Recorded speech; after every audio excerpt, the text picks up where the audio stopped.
Welcome to Letting Go Before Letting Go, a video lesson which focuses on the part of the backswing where the racket just drops before it comes forward. So if you watch Roger Federer, I'm spoiling you by showing him first. You get a good example. We'll see Roger again at the end. Now here's me, and my first strokes here are doing it without much of a racket drop. There's a little bit, it's hard not to, but I'm using a more of a stiffer swing, like just kind of pendulum type swing back and forth.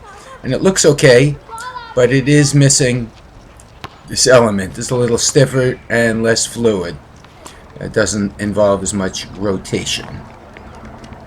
Okay, now we're going to get to where I'll show you what I mean by that racket drop. And the reason I call it letting go first is because to let that racket get back in that position, you have to have your arm and hand relaxed so that the racket can just drop with gravity. It doesn't work well to sort of just pull the racket down or pull your hand down or turn that arm in a kind of a stiff manner. It won't matter. It won't work well. See how it's just kind of rotating back? It's like turning a doorknob. Then the racket will drop down. There's lots of advantages to this. It fits in well with the rotation of the hips and shoulders, kind of a figure eight motion, which I'll show briefly later.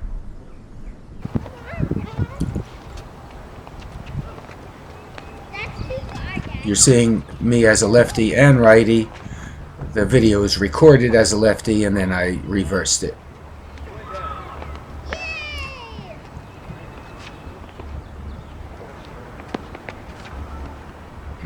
Use your observation skills to notice whatever you can about this. You may see something that I don't point out.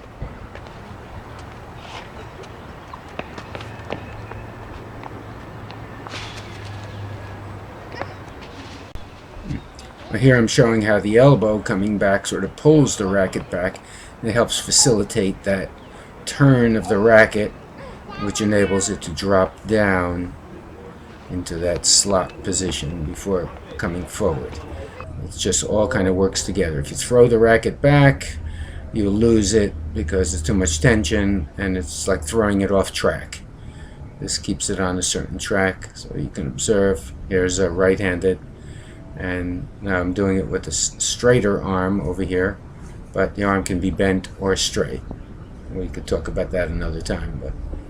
And also I'm exaggerating, but you can let the racket face back, so it creates a slightly longer loop. You might get more momentum from it that way. And here I'm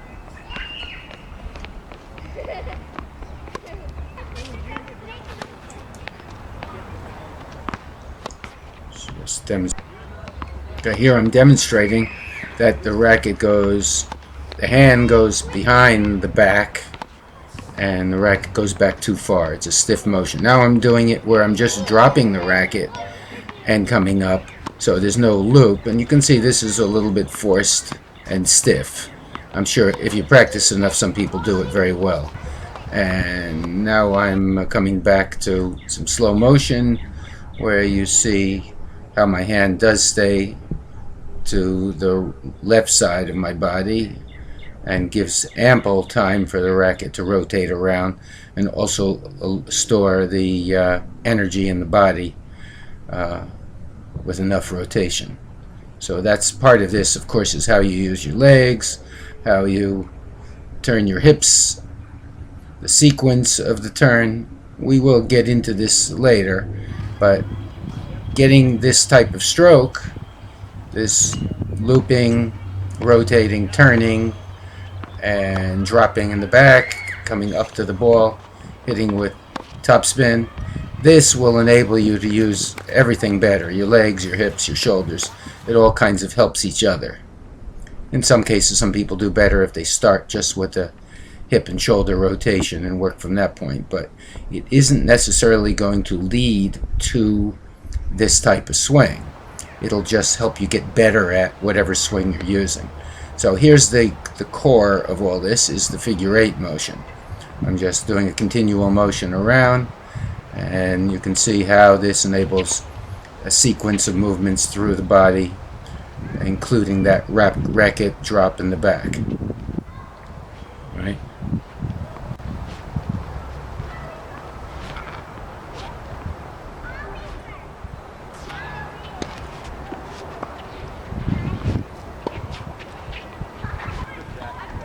And two-handed backhand also has a very useful racket drop, as you can see in the back. One-handed backhand, similar. All right, it's all it uses a similar kind of principle. Some more demonstration of the shots with a little bit more drive forward on the racket. So my racket is extending out, and you can see it on this slow motion finish here. How there's the leg of the racket, it's dropping down even more, and then coming up to the ball and across, and you can see how my left arm is extending out in the direction, but that's just because I'm driving a little bit more before I come through. And we finish up my part of it here with little hitting against the wall. And I finish here with a rather exaggerated drop that's a little bit awkward, but it sort of makes the point. Right there. Yeah, I'm twisted a little bit, but... And back to Roger Federer, just so you can observe also how he does it.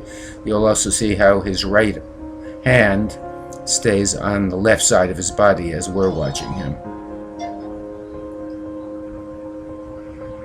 And he's just warming up here, so he's not playing with the same intensity as if he was playing in a match. In a match, his feet might come a foot or more off the ground when he as he hits the ball, and because he creates much more intensity in his torso and in his legs, he's pushing up and stores tremendous amount of energy.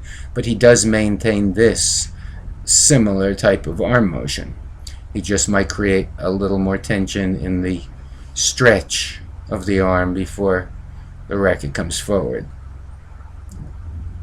You kind of can use the muscles in the arm like a rubber band that stretches somewhat and then releases as you come forward and make contact. So there we go. And you can see here how the hand is pretty close to where the ball is going to be hit, yet the racket is still way back there. So that stretches the forearm quite a bit. It can stretch the shoulder too, if the shoulder and hips are more forward than I did. And then that releases like a rubber band, snapping as you hit the ball, which is, of course, the second letting go.